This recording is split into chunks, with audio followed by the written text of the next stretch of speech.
of fire. En ik zag een andere sterke engel, in het Engels staat machtige engel, uit de hemel afdalen.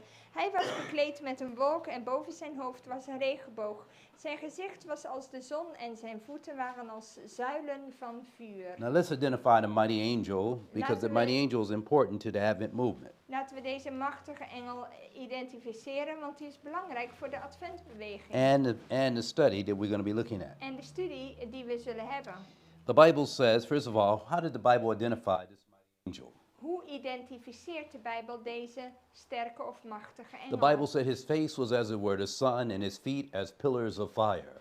Hij wordt beschreven als zijn gezicht als de zon en voeten als zuilen van vuur. According to the scriptures, Volgens de Bijbel, whose face is as it were the sun? wiens gezicht is als de zon? Let's go to Revelation chapter 1, verses 12 through 16. In Openbaring 1 vers 12 tot 16. The Bible said, and I turned to see the voice that spake with me, and being turned I saw 7 golden candlesticks. En In the ik midst keerde mij om de stem te zien die met mij had gesproken. En toen ik mij had omgekeerd, zag ik 7 gouden kandelaren. And in the midst of the 7 candlesticks, one like the Son of Man, clothed with a garment down to his foot, and girded about with paps and a golden girdle.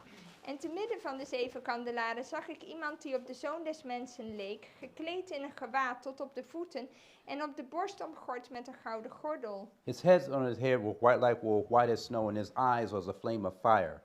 En zijn hoofd en haar waren wit als witte wol als sneeuw, en zijn ogen waren als een vuurvlam. And his feet were like unto fine brass, as if burned in a furnace, and his voice as the sound of many waters. En zijn voeten waren als blinkend koper, gloeiend gemaakt in een oven. En zijn stem klonk als het geluid van vele wateren. And he had in his right hand 7 stars, and out of his mouth went a sharp two-edged sword, and his countenance was as the sun shineth in his strength. En hij had 7 sterren in zijn rechterhand en uit zijn mond kwam een tweesnijdend scherp zwaard. En zijn gezicht was zoals de zon schijnt in haar kracht. Notice the Bible said the one that stood in the midst of the 7 golden candlesticks, Dus diegene die te midden van de 7 gouden kandelaren ging, one like the Son of Man, als de zoon des mensen, the Bible said his countenance was as the sun, zijn gezicht was als de zon, shineth in his strength. die schijnt in haar kracht. Now, who is called the Son of Man, just to be sure? Wie wordt dan zoon des mensen? Go with me in your Bibles to Matthew chapter 16. Lees met mij in Mattheüs Verse 13. 16, vers 13. When Jesus came to the coast of Caesarea Philippi, he asked his disciples, saying, whom do men say I, the Son of Man, am?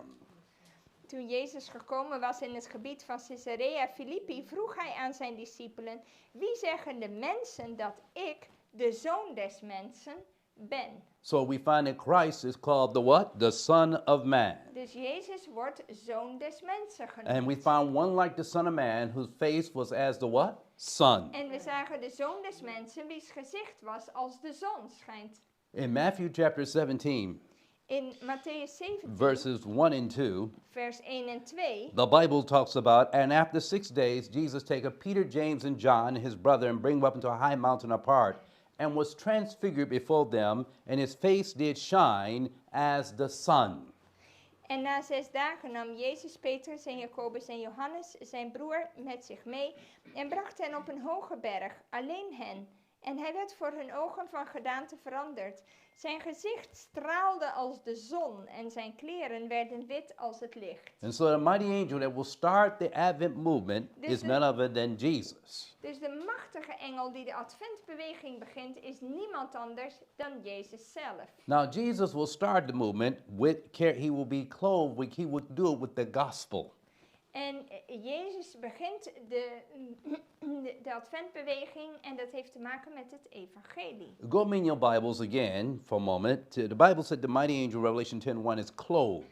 Want er staat dat de machtige engel is bekleed met. Now what is he clothed with? En waar is hij mee bekleed? But what does it mean to be clothed? Wat betekent dat überhaupt dat je bekleed bent? Go me back to Isaiah 61:10 In Jesaja 61 vers and look at the 10. first 2 lines. En kijk naar de eerste 2 The Bible says, regels. I will greatly rejoice in the Lord. My soul shall be joyful in my God, for he hath clothed me with garments of salvation and has covered me with a robe of righteousness. 61 vers 10. 61, 10. Ja, vers 10. Ik ben zeer vrolijk in de Heere, mijn ziel verheugt zich in mijn God, want hij heeft mij bekleed met de klederen van het heil. De mantel van gerechtigheid heeft hij mij omgedaan. Ja, So Christ, the mighty angel, dus is clothed with Christus, what? Salvation. de machtige engel, is And with what? gekleed Righteousness. met heil en Everybody, so met I want you to see. gerechtigheid.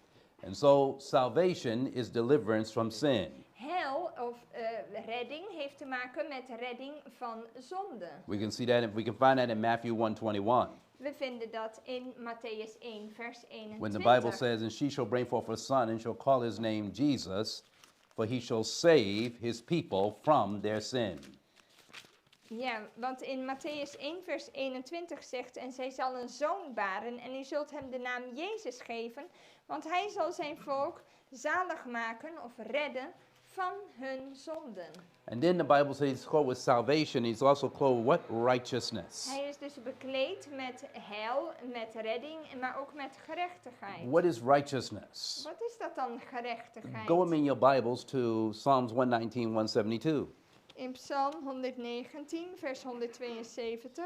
In Psalms 119, 172, the Bible says, my tongue shall speak of thy word, for all thy commandments are righteousness. Mijn tong zal uw woorden bezingen, want al uw geboden zijn gerechtigheid, staat er in het Engels. We're going to find that righteousness is represented by the word of God, but righteousness here is represented as the law of God as well. Gerechtigheid is het woord van God, maar ook zijn wet.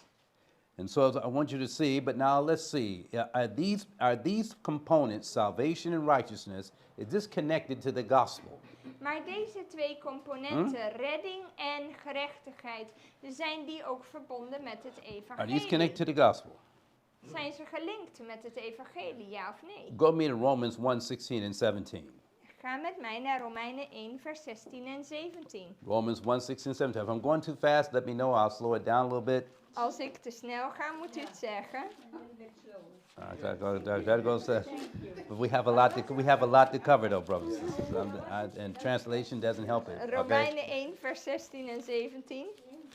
The Bible says in Romans 1, 16 and 17, for I am not ashamed of the gospel of Christ, for it is the power of God unto salvation to everyone that believeth, to the Jew New first, also to the Testament. Greek. For therein is the righteousness of God revealed from faith to faith, as written, the just shall live by faith. Want ik schaam mij niet voor het evangelie van Christus, want het is een kracht van God tot zaligheid voor ieder die gelooft. Eerst voor de Jood en ook voor de Griek. Want de gerechtigheid van God wordt daarin geopenbaard, uit geloof tot geloof, zoals geschreven is. Maar de rechtvaardige zal uit het geloof leven. Now, I want to say one thing. I recognize, too, that most people are used to just listening to the preacher and not turning their Bibles that fast and having to look this book and that book and this book and that book. But the Bible said we're supposed to be searching the scriptures, not just listening to the sermon. Ja, veel mensen zijn niet meer gewend omdat ze luisteren alleen naar de preek. En daarom zijn ze niet meer gewend om snel mee de versen te zoeken. Of dit boek of dat boek erbij te pakken. Maar ons wordt geleerd dat de methode van studeren vers met vers vergelijking Because that's how inhoudt. you find line upon line, precept on precept, here a little, there a little, unto the law and to the testimony. Ja, tot de wet en tot de getuigenis, dat is één principe, maar ook het vergelijken van de ene regel en de andere regel. Hier een beetje en daar een beetje. Because by doing so, the scriptures explain themselves. It's not me giving what I think it means. Want zo laat je de Bijbel voor zichzelf spreken, niet dat ik jullie vertel wat het betekent.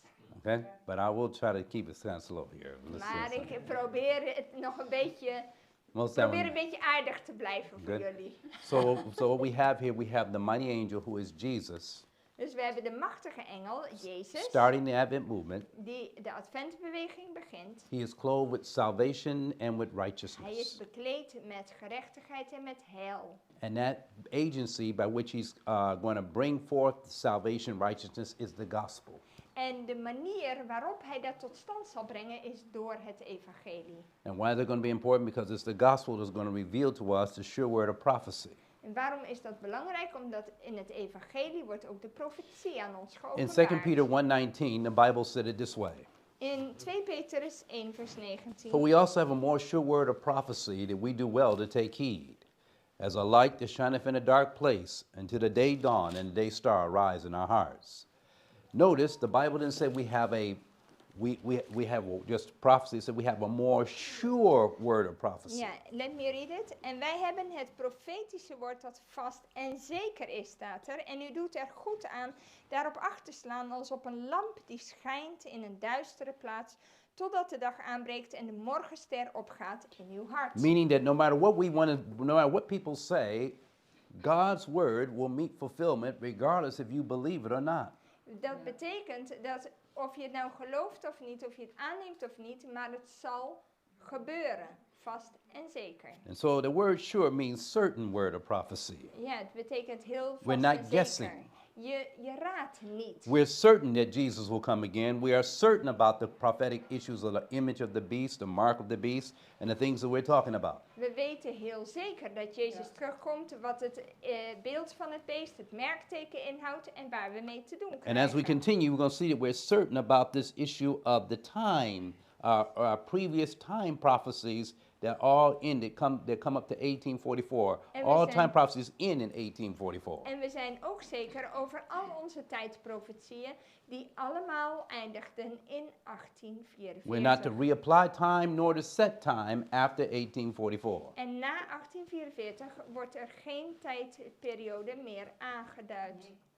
All right, let's go a little bit closer though.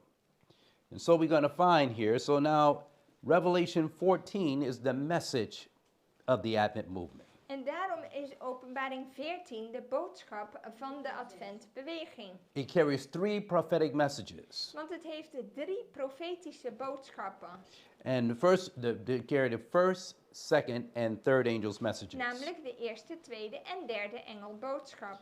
And I wanted to say, did you know that there are 2 prophecies in the everlasting gospel? One in the first angels, it says one in the first angel's message, and the other one is in the everlasting gospel. But both of them are connected. Ja, dus er zijn 2 tijdprofetieën. Eén in het eeuwige evangelie en de ander in de eerste In fact, engelboodschap. it's supposed to have been like this. Did you know that there were 2 time prophecies? One in the everlasting gospel, and the other in the first angel's message. Yeah, That's what's supposed to be. I Sorry see. about that typo there. All right, so let's talk about the first one, because that's what we're going to see first. Dus Most laten people we de think that eerste zien. most people think that the 23 days is the first time prophecy in the first angel's message, in the 3 angels' messages.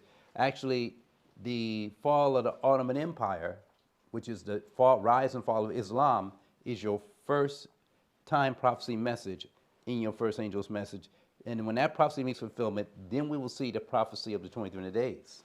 Ja, veel mensen denken dat de eerste tijdsprofetie waar ze aan denken is de 2300 avonden en morgens. Maar nee, de profetie van de opkomst en de val van het Ottomaanse Rijk komt daarvoor. En daarna pas de 2300 avonden en morgens. Let's take a look. Revelation 14:6, it says, "And I saw another angel fly in the midst of heaven." Openbaring 14:6. En Having- ik zag een andere engel die hoog aan de hemel vloog. Having the everlasting gospel to preach unto them that dwell on the earth, to every nation and kindred and tongue and people. En hij had het eeuwige evangelie om dat te verkondigen aan hen die op de aarde wonen en aan elke natie, stam, taal en volk. Okay? It says here, now, where in the book of Revelation do we see an angel flying in the midst of heaven, besides Revelation 14:7? Ja, waar, behalve Openbaring 14 vers 7, zie jij nog dat een engel vliegt in het midden des hemels. Because the phrase another angel flying means that there was one before the angel of Revelation 14 Ja. flying in the midst of heaven. Want er zegt een andere engel, dus welke engel vloog er dan voor deze? All right?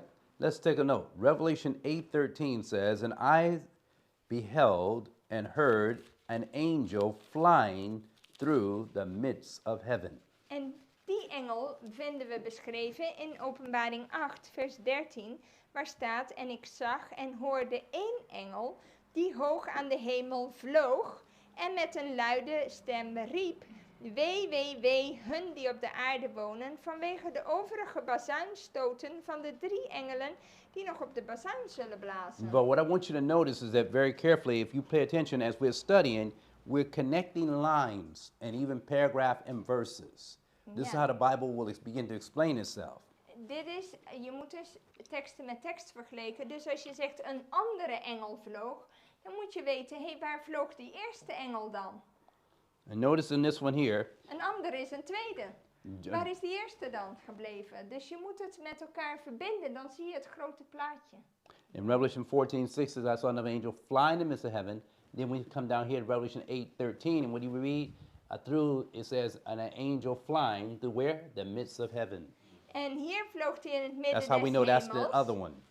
In het midden des hemels. En diezelfde woorden vind je dus ook in Openbaring 8 vers Because if 13. you were to go back and go back to Revelation 14, Revelation 13, 12, 11, 10, 9, only at 8 do you see an angel flying in this heaven. You don't see that in any of the previous chapters up to that point. Ja, want als je gewoon teruggaat vanaf Openbaring 14 en je leest hoofdstuk 13 en 12 en 11 en die voorgaande hoofdstukken, zie je diezelfde manier van zeggen van een engel die vloog in het midden des hemels, vind je alleen in hoofdstuk 8 terug. Nee, die andere engel, toch? Ja, een andere engel komt in Openbaring 14. Maar die eerste engel die vloog, er vloog een engel, dat lees je in Openbaring 8 vers 13. So you got to pay attention to your words, flying in the midst of heaven. In Want er Revelation staat 10, gewoon the daar. angel, in Revelation 10, it says, I saw another angel come down from heaven. It's two different things we're going to see. Ja. Dus in hoofdstuk 8 vers 13 stond en een engel die vloog in het midden des hemels en in Openbaring 14 zie je een andere engel. But both of these chapters are connected though. Maar die beide hoofdstukken zijn wel met elkaar gelinkt. Chapter 14 is going to show you the angel from the 5th trumpet going into the 6th and 7th trumpet. Ja, de hoofdstuk 14 die verwijst je terug naar deze engel op het moment dat de 6e en 7e bazuin ingeluid. Now, if you read worden. chapter 10 by itself, it says, I saw another angel. So who was another angel that came before the mighty angel of Revelation 10? Where was that? Now, you're going to see the Revelation chapter 10. I'm back in chapter 10, verse 1. Ja, en ook in hoofdstuk 10 ik zag een andere sterke engel. Now, who's the angel before this one? Wie is de engel die voor deze kwam? You're going to Want er find staat that that's ook the een angel andere. of the 6th trumpet and the second woe.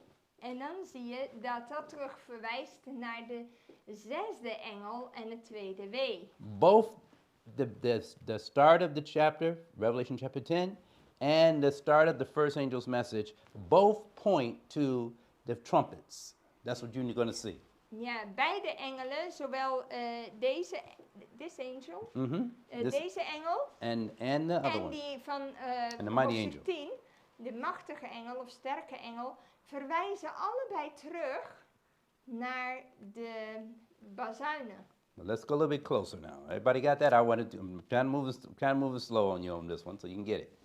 And don't get confused. Just follow the slides. You'll be okay. All right? Dus volg mij langzaam Wijzen naar de bazuin. naar de bazuinen. Ja. Okay? And now, let's go a bit closer. And now the Bible says an angel. So what is an angel? An angel, according to the Bible, is a messenger, bringing tidings. This angel is not one in a series of the 7. This angel, in Revelation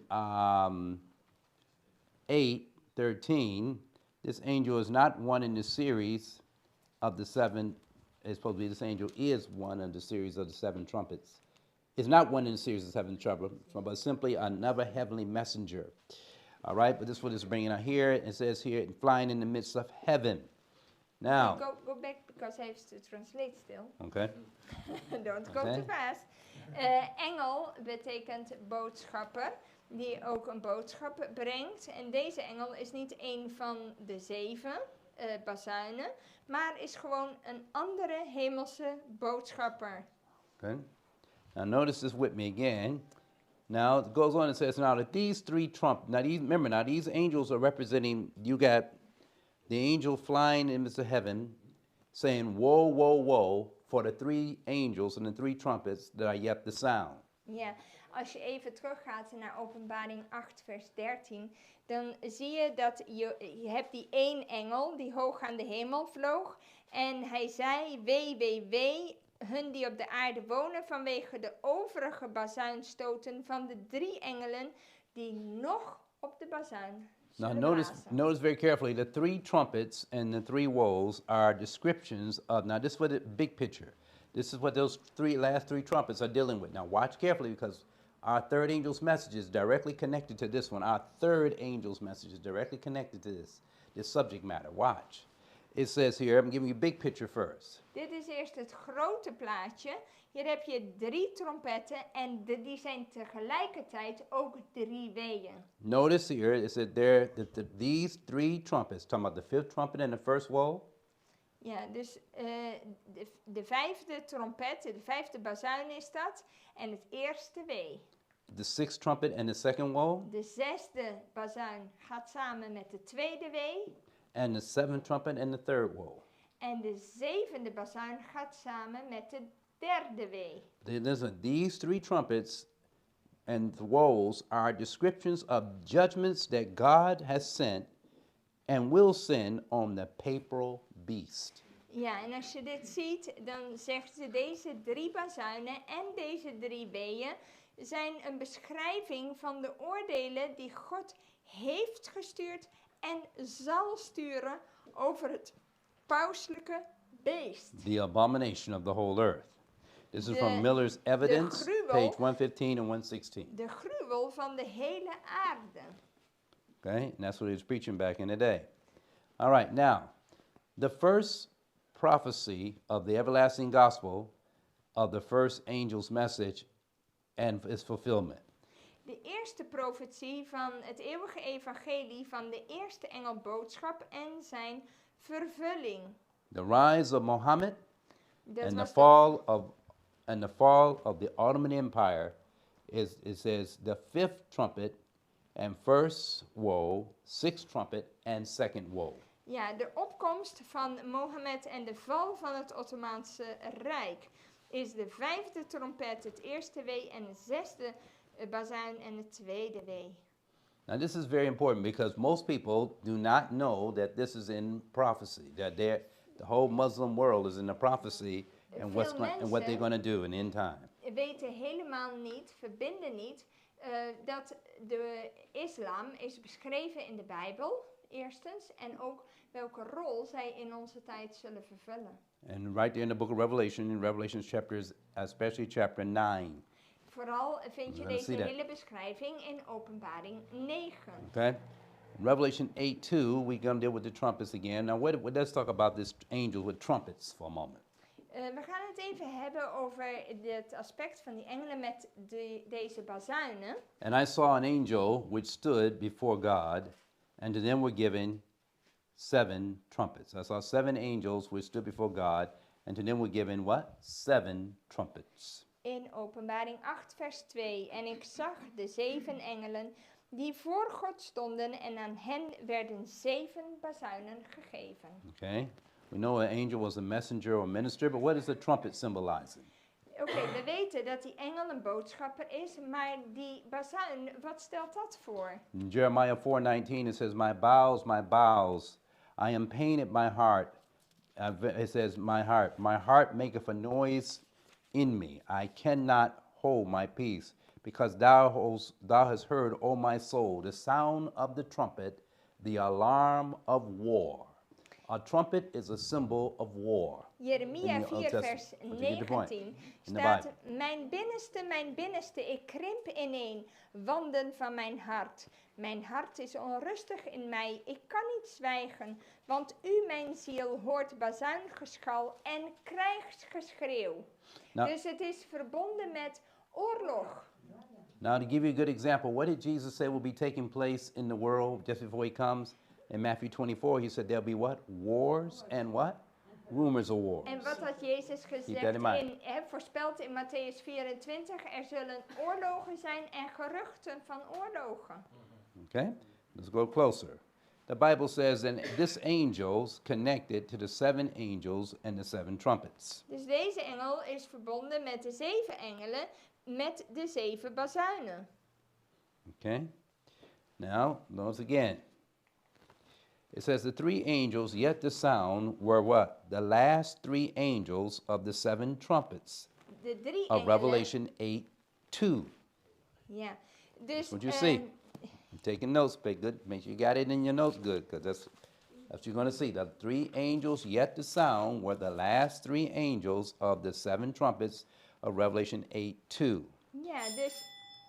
Oh, wait a moment. Kom los. Amen. Zo, Openbaring 8, daar zien we dat de 3 engelen die nog zouden bazuinen, dat de laatste 3 engelen zijn van de 7 engelen die de bazuinen zouden blazen. In hoofdstuk 8. Okay? It says here, now notice, and it says here very clearly, the angel of the 5th trumpet and the first woe, the angel of the 6th trumpet and the second woe, and the angel of the 7th trumpet and third woe. That's make sure you know those 3 Ja, angels what dus they are. je moet goed onthouden dat die laatste 3 engelen van de 7 bazuinen, dat die tegelijkertijd het eerste, tweede en derde wee voorstellen. Dus het is hetzelfde. Dus hou het eventjes bij elkaar. Okay? Anders denk je dat 2 verschillende dingen zijn. Nee, het is hetzelfde. Dus de 5e engel is de eerste wee. 6e, tweede wee. En de 7e, derde wee. Gaat samen, is eens hetzelfde. En die heeft 7 bazuinen? Dus, I will just clarify one thing before confusion sets in. Je hebt in Openbaring 8 vers 2, zagen we, er waren 7 engelen die voor God stonden en die bazuinen werden gegeven. Die eerste 4, zal ik maar zeggen, of wat er gebeurt, die eerste groep, die heeft geen wee. Maar die laatste 3 van die 7 stellen ook het eerste, tweede en derde wee voor. Dus die gaan samen. Dus de 5e gaat samen met het eerste wee. De 6e met het tweede wee. 7e met het derde wee. Okay? It says here the 5th angel sounded. Now this is now we're in Revelation. We're going to see the 5th angel sounded, and I saw a star from him. This is Revelation 9:1. Dit is Openbaring 9 vers 1. Let op. And to him was given a key of the bottomless pit. En de 5e engel blies op de bazuin. En ik zag een ster uit de hemel op de aarde gevallen. En hem werd de sleutel van de put van de afgrond gegeven. And there rose smoke out the pit like the smoke of a furnace. Vers 2. En hij opende de put van de afgrond. En er steeg rook op uit de put. Now what happened when this angel, what is a trumpet a symbol of? Dus waar is deze een symbool War. van? Die What happened when trompet what happened when is- this angel sound? Oorlog. What happened? A star fell from where? En die ster die viel van waar? Heaven. Van de All hemel. right? But the angel's trumpet is dealing with an alarm of what? Maar waar heeft what's die the mee trumpet te sound of? maken? War. Met oorlog. So what's happening? What's going to be taking place on planet Earth? Wat gebeurt er op aarde? War. Oorlog. And another power is about to be unleashed that's going to bring war to another part of the earth. Er is namelijk een macht die hier opkomt die oorlog zal veroorzaken. As the angel is what? Sounding. Terwijl die engel The trumpet is sounding. bazuint. Huh? The sign of what's coming. Yeah, it's a sign of what's coming, but it's showing you that as the trumpet is sounding, war will be taking place. It's going to bring war upon the planet, Het brengt oorlog op de planeet. but also judgments upon the apostate power, which is the beast of Revelation Maar ook 13 and oordelen 17. over het beest van Openbaring 13 en 17, het pausdom. Now I know. Just bear with us now. We're going through it slow We gaan langzaam. Ik hoop dat u het kan volgen. because I know people are not. We're in the time when probation is about to close, Want we zijn in een tijd waarin de genadetijd bijna sluit. and it's important that we become students of the Bible. Het is belangrijk dat It's we not, studenten it's van not just het listen to a woord sermon worden. and, oh, at 11 o'clock I got to go, 12 o'clock I got to go. It's you sitting down now and making sure you know your Bible and study. Nou is het tijd niet alleen maar om naar een preek te luisteren, zo het is tijd, ik ga weg. Nee, je moet echt de Bijbel studeren en weten wat je het over hebt. So the angel sounded, and the fifth angel sounded, and watch this, and I saw a star fall from where? Dus een vijfde engel blies op de Saw a star bazuin. fall from heaven. Ik zag een ster uit de You hemel know what he op de said? aarde He gevallen. saw a star fall from heaven, right? So what's a star falling from heaven dealing with? What is a star a symbol of in the Bible? Wat is dan de ster een symbool? First of all, we know stars can represent angels, Een ster kan engelen but let's go voorstellen. a little bit closer and let's see if we can find what a star represents. Laten we eens even kijken wat dat voorstelt. The Bible says here, what did Jesus say the seven stars represent in Revelation 1:20?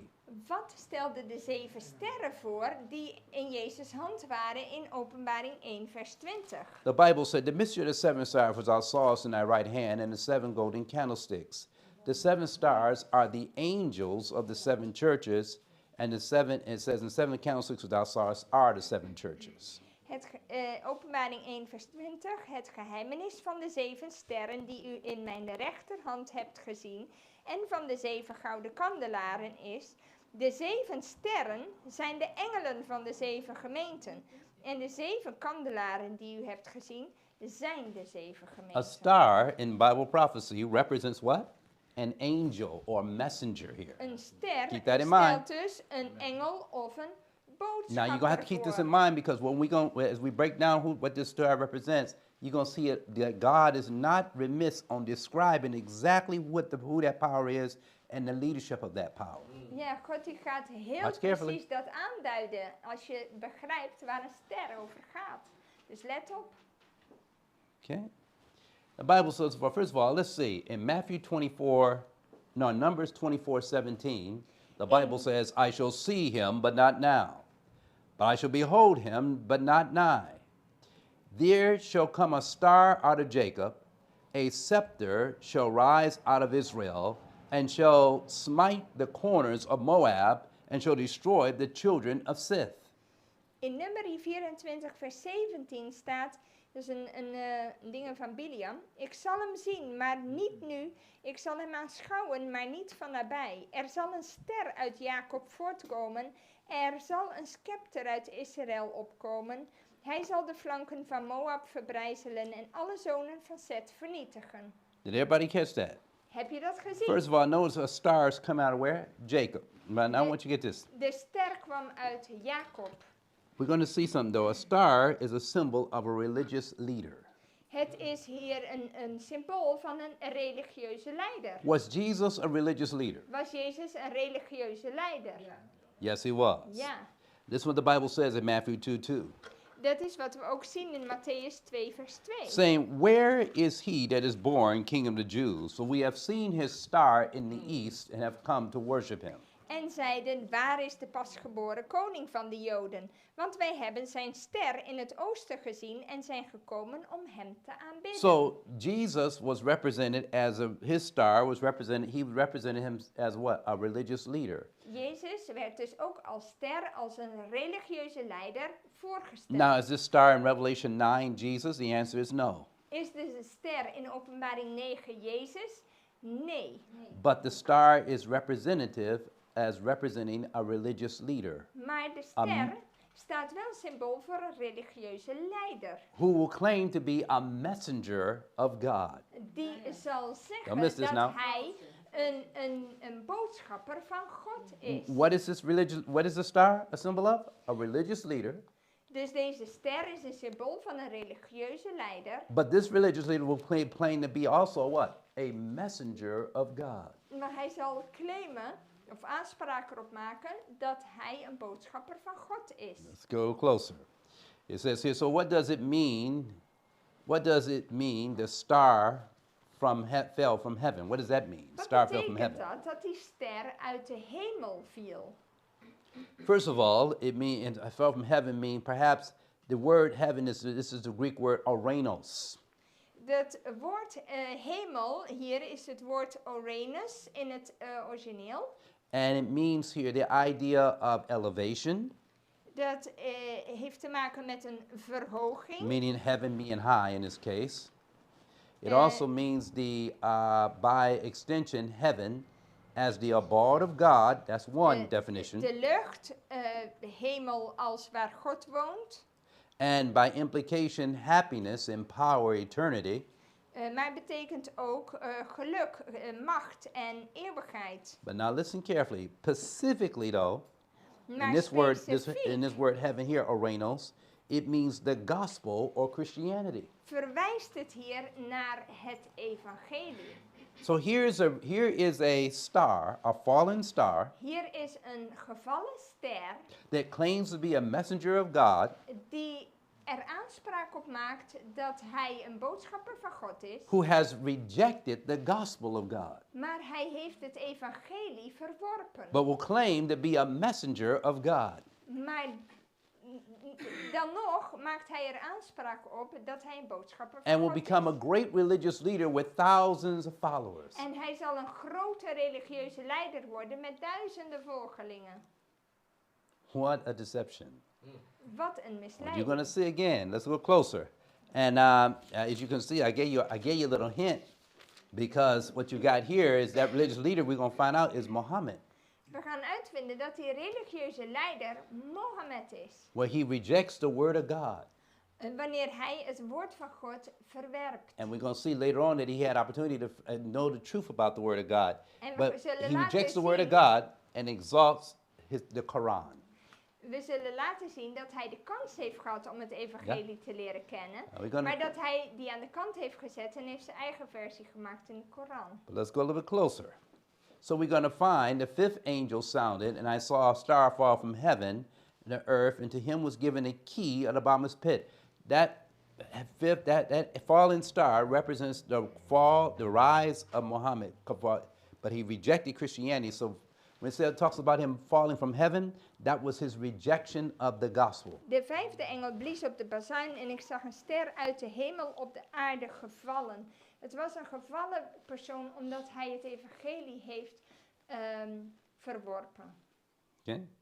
Let's go a bit closer. So in Revelation 9, this fallen star is a religious leader that has rejected Christianity. Dus deze gevallen ster is een religieuze leider die het evangelie heeft verworpen. Now, when a star falls from heaven, it's called also a wandering star. Als hij van de hemel gevallen is, dan noem je dat ook wel een, ja, hoe zeggen we dat? Een afgedwaalde ster. And a wandering star means an imposter, En a dat houdt, misleader, a deceiver, or seducing. het houdt in namelijk een misleider. Ja. Of iemand die vals is. Die mensen de verkeerde kant op stuurt. It means a fallen star here represents an apostate religious leader, Dus false het is teacher, false prophet, or false minister, imposter. Dus een gevallen ster hier stelt een afvallige religieuze leider voor. Of een valse leraar, een valse profeet, een valse predikers, misleiders. It means the fallen star is a religious leader. This fallen star or religious leader is, represented in this case, is Muhammad. There's no doubt Ja. about it. From En de close study. gevallen ster hier, deze religieuze leider, is Mohammed in het verband. And remember, he's fallen because he did what? He rejected the word of God En waarom is hij gevallen? Rejected Omdat the gospel. hij het evangelie heeft verworpen. to exalt the Quran. Om de And Koran, we're going to see where the Quran. We're going to see what the philosophy of the Quran is all about. ja, in ere te It's houden. because the message came 400 years later. 400 years. It makes sense. Yeah, but don't you see step by step? But the Bible is telling us. Maar de Bijbel vertelt het I'm ons. not saying anything what I feel. I'm just showing you, give me the definitions, how the Bible's breaking down in Revelation, the whole issue. Ik geef u de definitie en hoe je met de betekenis van de woorden en de versen het stap voor stap kan zien. Let's go a bit closer. And the Bible says in Revelation 9:1, to him was given the key of the bottomless pit. Er staat, en hem werd de sleutel van de put van de afgrond gegeven. Now, what was he given? Wat werd hem gegeven? The key of the bottomless pit. De sleutel van de put des afgronds. So wait a minute. Now let's go a little closer. The key of the bottomless pit. Now what does it mean? It says here a key. What do you do with a key? Wat doe je met een Tell me some things you do sleutel? with a key. What do you do with a key? Open doors, you sure? Open Okay, en, okay, en yeah, de, okay, en de okay. deur dicht doen. Echt waar. What else you do with a key? Wat nog meer? Key can use the lock door. Lock door. Okay, good. Lock door. Okay, good. Well, she's on it. She's on it. Okay, okay, all right, okay. All right. Uh-huh. Start a car. Start a car with. So a key can be used to initiate something as well, right? Om iets te beginnen. Yes, okay. But now notice very carefully, a key is a symbol of open locking, but a key can also be used in a metaphor as representing a solution or also a solution that will bring information. Het is Watch ook carefully. een manier om een probleem op te lossen en iets wat een oplossing brengt. It's important the meaning of the very chief. It means the key can also mean the meaning of very chief or vital as a key person. Ja, als je bijvoorbeeld het woord key hebt, key person, dat is dan echt iemand met een sleutelpositie. Or zeggen wij. understanding or idea. Hard, okay? Watch carefully. But in Luke 11:52, Jesus tells us what a key represents. In Lucas 11 vers 52 vertelt Jezus ons wat een sleutel voorstelt. Jesus said, "Woe unto you, lawyers, for ye have taken away the key of knowledge, and ye enter not in yourselves, and them that would enter ye have hindered."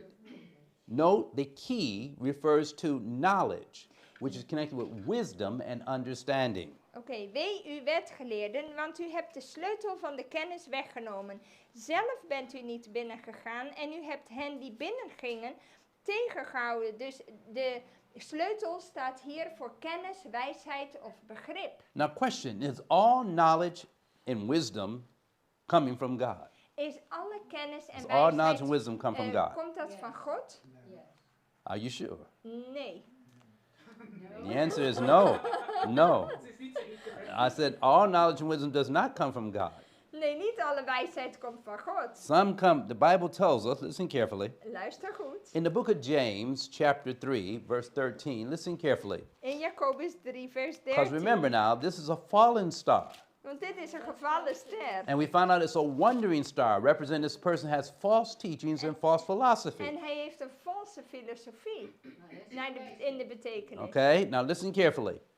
Now you tell me where wisdom has come from. Now he's a fallen star, not a rising star, Hij but a is, fallen star in hij this is case, een all right? gevallen ster, dus hou dat in de achtergrond. Listen carefully.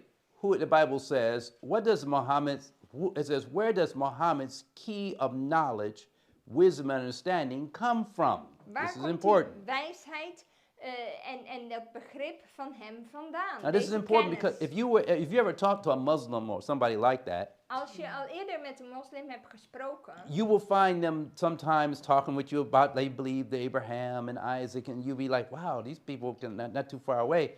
dan Until hebben ze het over Abraham en Isaac en Jacob. En dan denk je, nou, we hebben eigenlijk best wel veel gemeen. until you see that they got some practices that are good, but then some other practices that are contrary to the scripture.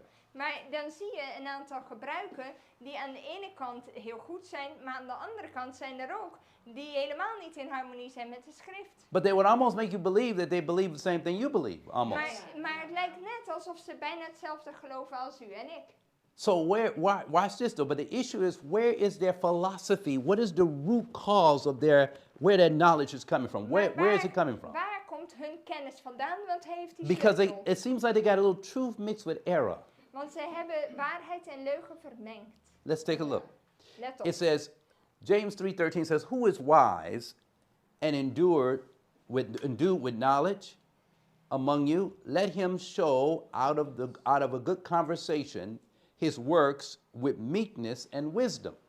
Now, this is if you're wise. Now watch this now. Wie is wijs en verstandig onder u? Laat hij uit zijn goede levenswandel, in het Engels staat, uit zijn goede conversatie, All right. zijn werken laten zien in zachtmoedige wijsheid. Now notice verse 14. But if ye have bitterness, now listen carefully, Let because op you got to vers think about 14. these are traits and characteristics you got to pay attention Dit to. zijn kenmerken, let op. But if you have bitterness, envy, and strife in your hearts, glory not and lie not against the truth. Wanneer u echter bittere afgunst en eigenbelang in uw hart hebt, beroem u dan niet en lieg niet tegen de waarheid. This wisdom. Vers 15. Now notice what's connected to this wisdom and based on verse 14. A wisdom that brings what? Bitterness, envy, strife. Dus hier staat, dat is niet de wijsheid die van boven komt. This Bittere wisdom- afgunst, eigenbelang enzovoort. This wisdom descendeth not from above, but is earthly, sensual, and Het devilish. zegt, dit is niet de wijsheid die van boven komt, maar ze is aards, onnatuurlijk en duivels. It says, for where envy and strife is, there is confusion in every evil work. Trouwens, dat woord natuurlijk hier, het betekent ongeestelijk. Now let me ask you a question. Is Islam, Dus, wait one second with the translation here. Aards, ongeestelijk, duivels. Dat is aards. Ja. okay? Does Islam's wisdom come from above? Dus islam, komt dat van boven? Nee. No. Do they carry meekness and do they have meekness with their wisdom? Laten ze zachtmoedigheid zien met hun wijsheid? No. Do they carry strife with theirs? Is Hebben there ze- sensuality in their religion? Is er bittere afgunst? Is er sensualiteit? Hmm? in hun I need you to think it with me. It's not just me preaching. You got to think it through because you got. What do you Denk mean? erover na. Let's wait. Since okay, does Jesus allow a man that's 25 years old to marry a 9-year-old girl? Vindt Jezus het oké als iemand van 25, een man, een meisje van 9 jaar trouwt? What is that when you got a 25-year-old man marrying a 9-year-old girl? Als jij een 25-jarige man hebt, It's met pedophilia, een but it's also called sensual, kind, dat is sensueel, earthly, aards, devilish. duivels. That's what you're looking at. That's All right, what because it is. Muslim men can marry girls at 25. They can be 25. The girl can be 9 or 8, 12 years old. Don't matter. Ja, die man kan 25 jaar oud zijn en dat meisje mag 8, 9, 12 zijn. And the imams Maakt can niet uit. perform the marriage. And if the girl is 9, he might wait for her to get 12, or he might just go on and take the girl that just like she is. Yes. En soms dan is het zo dat het huwelijk ingezegend wordt door de imam en dat het meisje, zou ik maar zeggen, later geconsumeerd wordt. Maar vaak is het ook al direct. I want you to see in James 3:16 it says, "For where envy and strife is there envy and strife in the Muslim religion?" En er staat, want waar afgunst en eigenbelang is, daar heersen wanorde en allerlei kwade praktijken in vers 17. What do they? What are they? Can they be very militant when they get ready? Why is all of Europe scared? Why are the Europeans scared of the Muslims getting out of hand? Ja, I have to say here, because the translation is terrible here. Want hier staat, jawel, hier staat afgunst en eigenbelang. Maar eigenbelang is niet hetzelfde als strijd. Nee. Ja, het is niet hetzelfde. Waar staat dat in welke tekst? I'm going to translate straight from the English, because otherwise you miss certain Yeah. fine points. Twistgierigheid, ja, dan is die beter. Hier staat eigenbelang. Dit is wel de herziene statenvertaling, maar dan nog. In vers 16, ja. Daar staat waar afgunst en strijd is. Daar is verwarring en allerlei kwade praktijk. Dat is wat er rechtstreeks in het Engels staat. It's very important that you know from the scriptures how to explain this, because you got a lot of people that mistaken Muslims as being something that's really going to be holy. In reality, they're not that. It's not all that holy, and it's got a lot of strife and a lot of hatred and vengeance going on with sensuality. Ja, veel mensen Now, some of the zien, people are nice. De moslimwereld als heel erg heilig en heel precies en zo. Maar er heerst sensualiteit, afgunst, strijd. And to some degree, a woman means nothing.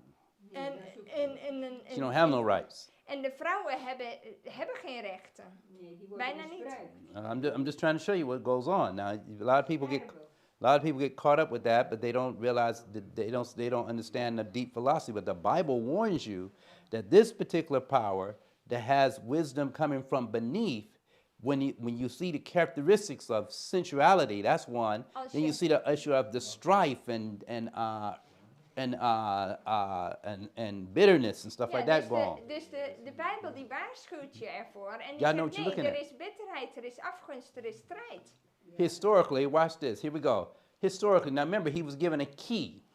Vergeet niet, historisch gezien, Mohammed ontving een sleutel. Now, did we say, what did we find a key represent? A key does what? Can initiate something, Een It can sleutel open kan something. iets openmaken, iets beginnen. but a key carries with it knowledge and understanding and Maar- wisdom as well. Maar heeft ook kennis in zich. Historically, En wijsheid. historically, did Muhammad actually possess a key? Had Mohammed een sleutel? It is significant to notice that in Byron, in his essay on this question, says the Quran. The what, everybody? Ja, The de Quran, the Muslim Bible, continually speaks of the key. God, as is a key of God, which opened to them the gates of the world and of religion. Ja, dus Peron in zijn essay op deze vraag van heeft Mohammed deze sleutel bezeten? Antwoord, de Koran, de moslimbijbel, spreekt heel vaak over de sleutel van God die voor hun geopend is, waardoor de poorten van de wereld en religie opengingen. Notice again, it says here, so in the Quran did God give his legate, Muhammad, the power of heaven, which is above, and the fire, which is beneath. With the key, did he not give his the title and power of a porter, so that he may open to those whom he shall have chosen? This is in Yeah. Byron's essays. Ja, en hier staat dus in, dus in de Koran heeft God niet aan zijn vertegenwoordiger, Mohammed, de macht des hemels gegeven die boven is en van vuur die beneden is. Met de sleutel heeft hij hem niet de titel en de macht gegeven van een deurwachter, dat hij het mag openen voor diegene die hij gekozen heeft. I want you to see. Now, so we're going to find the Quran is the key. It gave the Muslims their knowledge, power, and zeal. Dus de Koran was de sleutel. Het gaf de moslims hun kennis en macht en ijver. In Gibbon's book, Decline and Fall of the Roman Empire, it says the Arabs languished in poverty and contempt till Muhammad breathed on those savage hordes the soul of enthusiasm. Ja, Edward Gibbon in zijn boek Decline and Fall, daar zegt hij de Arabieren hadden lang in armoede en verachting doorgebracht totdat Mohammed in deze bendes, maar zeggen, de ziel van enthousiasme heeft geblazen. It says, there broke out among the nations of Asia that mighty conflagration, whose flames were to be scattered over the terrified globe, Terrified. by the sons of the desert, guided by their new prophet of unbelief.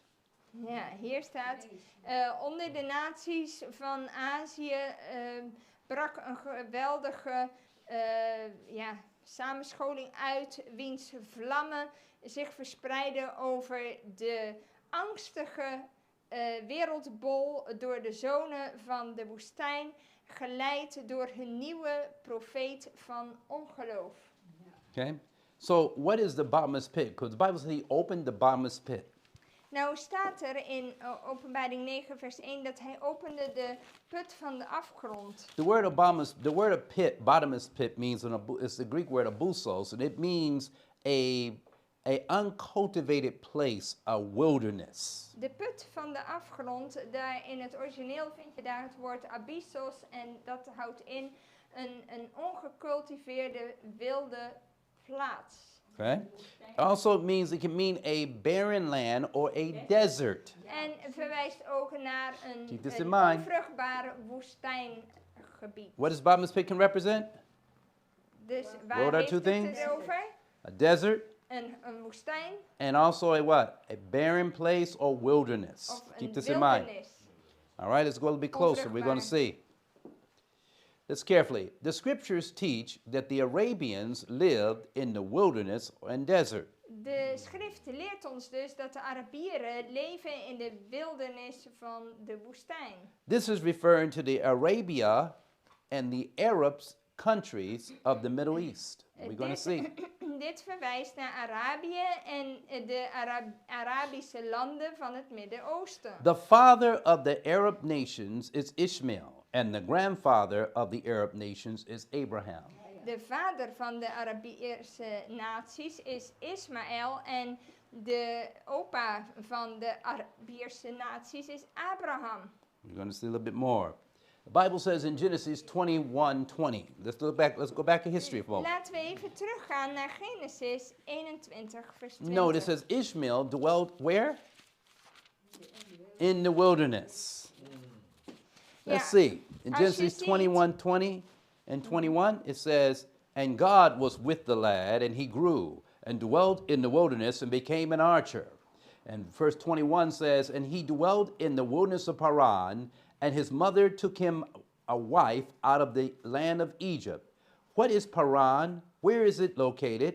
Paran is also represented as here Paran, or the desert of Arabia. Ja, Ismaël woonde in de wildernis en dat zien we ook in Genesis 21 vers 20 en 21. God was met de jongen en hij werd groot. Hij woonde in de woestijn en werd boogschutter. Hij woonde in de woestijn Paran en zijn moeder nam een vrouw voor hem uit het land Egypte. Die woestijn Paran betekent woestijn van Arabië. Okay, let's go a bit closer. Now, what does the Bible say? Who does the Bible say? Now, we got the background, but let's see for closer. Who does the Bible say dwelt in the desert? Let's see something. Wie woonde in de woestijn volgens de Bijbel? The Bible says in Jeremiah 25:24. In Jeremia 25 vers 24. The Bible says, "And all the kings of Arabia and all the kings of the mingled people dwelt in the desert."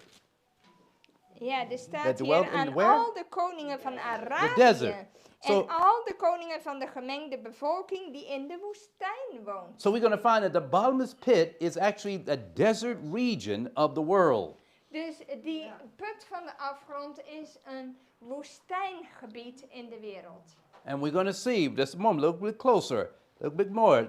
Let's look at Jeremiah 3:2 again. Kijk in Jeremia 3 vers 2. The Bible says in Jeremiah 3:2, "Lift up thine eyes in the high places, and see where thou hast been lain." And it's with. It says, "In the ways that thou hast set for them. As for the what? The Arabian in the wilderness." Sla uw ogen op naar de kale hoogten en zie, waar bent u niet beslapen? U bent voor hen langs de wegen gaan zitten als een Arabier in de woestijn. So the Arabian is where? In the wilderness. Dus Arabië is in de woestijn. And the Arabian is in the what? Desert. Ja, That's your bottomless pit. daar is de put des afgronds. Remember, the book of Revelation is written in symbols. We're breaking down the symbols step by Want step. Openbaring is geschreven in symbolen. Dus je moet kijken And wat de Bijbel daarvan And I zegt. was to tell you, take good notes, because you don't have no Bible study guide that's going to really break that down like we're breaking down now. En schrijf goed de dingen op, want je zult het niet zo vinden in een of ander commentaar. All right, so historical rise of Muhammad. Listen, in 569 AD, Muhammad, born in Mecca, claiming to be a direct descendant of Ishmael, the son of Abraham. Ja, That's in 569 AD. in 569 na Christus werd Mohammed geboren in Mekka en hij claimde directe afstamming van Ismaël, de zoon van Abraham. This is taken from Stephen Haskell's Seer of Patmos, page 162, page Dat 163. is van Haskell, de ziener van Patmos, bladzij 162 en 163. Then it says here, in 8622, the era of his glory and the date from which his followers compute their time of his start or rise. Ja, vanaf 622 is eigenlijk het tijdperk van zijn heerlijkheid en de datum van waar zijn volgelingen de tijd berekenen. Okay? It says, in a historian of the Near East, without question, remember the Bible said, I start from heaven, listen to this. It says, an historian from the Near East, without question of the thought of the Bible prediction, when he described the rise of Muhammad, used a language similar to the what? Fifth trumpet. Een historici van het nabije Oosten, zonder te denken aan de Bijbelse uitleg, wanneer hij de opkomst van Mohammed beschreef, gebruikte taal die bijna hetzelfde is als de vijfde bazuin beschrijft. It says, writing of the inspirer of the desert tribes of Arabia, he declared that at this juncture, however, like a meteorite from the blue, came into the world a religion primary of power, appealing to the evil which lies in men and only partly to the good. This is Yeah. William S. Davis, A Short History of the Near East, page 100. Deze historicus schreef, schrijvend over degene die dus de inspiratie was achter de woestijnstammen van Arabië, verklaarde hij op dat punt dat het was als een meteoriet, dus als een ster die vanuit de blauwe lucht kwam in de wereld, een nieuwe religie, vooral een van kracht en niet van liefde, een strijdende, fanatische, even kijken, militant fanaticisme, ja, een strijdend, militant fanaticisme, die vooral een beroep doet op het kwaad die in mensen ligt en alleen maar gedeeltelijk een beroep doet op het goede in de mens. If you need to understand something, in Seventh-day Adventism, we deal with two aspects. We deal with the Bible In het Adventisme hebben we twee aspecten, die van de Bijbel and we deal with history. en ook geschiedenis. And the Bible and history must agree. En de Bijbel en de geschiedenis moeten in harmonie zijn. Prophecy is history foretold in advance. Want de profetie is... I have to think about how you're saying this. Dus een profetie is eigenlijk vooruit vertelde geschiedenis. Because history deals with your past, but prophecy foretold in the future. And when you're born, you're looking at it in the past when it was foretold before you were born. Ja, want de profetie werd al voorspeld voordat je geboren werd. En als je het dan meemaakt, dan ervaar je de vervulling ervan. En dan is het geschiedenis intussen. And so you're going to see, but and I know that this is kind of hard. This is not the easiest. It's not one of the easiest studies. Dit is niet een van de makkelijkste studies. But at this time, what we're about to see take place, Maar het is wel belangrijk dat we dat begrijpen, omdat we anders ook niet wat op ons afkomt. you kunnen need to know begrijpen. some of these things and be able to share with your neighbors who have to make decisions. And very soon, if this war continues, it's going to be decisions across America and Europe. Very soon, where they're going to bring back the draft and all type of things. Ja, en dit is een boodschap die we wel moeten gaan delen, ook met mensen om ons heen, omdat ze daar heel snel mee geconfronteerd gaan worden. Als deze oorlog zich doorzet. You may not fully understand it now, Misschien begrijpt u het nu nog niet ten but there are volle, plans underway maar er zijn plannen onderweg to take men and women om mannen en vrouwen te pakken to the front. naar the het front lines. front, naar de frontlinies. If you study what's going on in Kiev and other places, Als je studeert wat er nu al gebeurt in Kiev en andere every plaatsen, soldier that Russia bring in is close to is almost like $140,000 per man that they got to invest in, they got to train, all the stuff, right? But when they put him in, because of the technology that we have today, his life expectancy on the battlefield is 23 minutes. wauw. This is in Kiev right now. In Kiev nu, wordt they pay a lot of money for Russians coming there. The life expectancy of an individual being drafted, taken right there in Ukraine, Dus als iemand and gepakt sent to wordt the in Russian Oekraïne front later en die wordt later naar het front gestuurd, is only 23 minutes. zijn levensverwachting is 23 minuten. If you live beyond that, it's the grace of God. Als It's je the mercy langer of dan God. dat You leeft, get out is of het there. de genade van God. Because of the technology we have today. Omdat vanwege de technologie Can you die we imagine? nu You want to hebben. say something, Sebastian? You have a point you want to bring up? No. I thought you might have a point. Okay. All right. But I'm just saying, but that's recently, I was shocked when I heard that. Ik was echt geschrokken toen ik dat hoorde. In other words, the wars that are being fought now are worse than the wars that happened prior to. De we've oorlogen seen in times die past. nu gevochten worden zijn erger dan in het verleden. So a young man, 18 years old, Dus- don't know what's really happening with the world, Een jonge And he's- man, misschien and he's 18 thrown- jaar, weet nog amper wat er gebeurt in de and he's wereld. thrown into the midst of the war. Hij wordt in het midden van die oorlog gesmeten. He has a 23-minute survival. Hij heeft 23 This is minuten this om over te this is over in overleven. Ukraine right now. Dit is wat er gebeurt in Oekraïne op dit moment. And if that happened in Ukraine, what do you think is going to happen in the Middle East? Als dit aspect? gebeurt in Oekraïne, wat denk je in het Midden-Oosten? Especially, and they're using, and one of the things that's really complicating things is the drones can come in, De drones heb je daar ook nog mee te doen. and people can be killed indiscriminately. Mensen kunnen direct Can you worden imagine? gedood. Drones, you see the drones and flying in the Je air, ziet die drones, then go in the foxhole and everything else. You can't escape unless you got your foolproof place to be.